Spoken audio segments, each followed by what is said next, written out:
Good everyone. Let's say we want to simplify this problem. You have to simplify 125 raised to the power of minus 2 over 3 times 15. Now,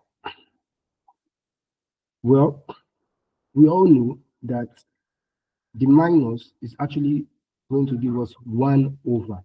1 over. So this minus that I have here, the minus here, which is this minus on top of 125, we are going to use it to write 1 over because we know the law of negative power in indices.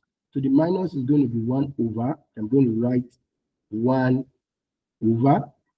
Then I'm going to write 1 over. Then I'm going to rewrite everything apart from the minus because I have used the minus to write 100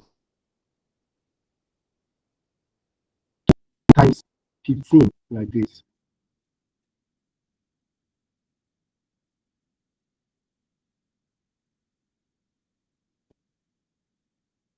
I have 5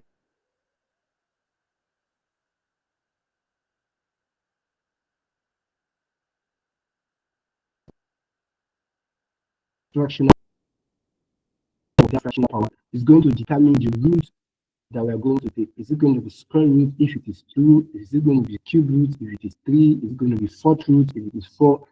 And that's that. So here we have the denominator of the fractional power here to be 3. And that is why we are going to take cube root. So the cube root that we're going to take is going to be like this. So cube root of what? Well, it is going to be cube root of 125. But don't forget to write your cube root, you have to put 3 here. Then everything raised to the power of denominator, everything raised to the power of denominator, which is 2. Don't forget we have power of the fractional power of 2 over 3, and 2 is denominator. So, but the 3 under only determines the what? The root. And after the root, if we have anything on the denominator, please put it. So then times 15. Now let's continue the problem here.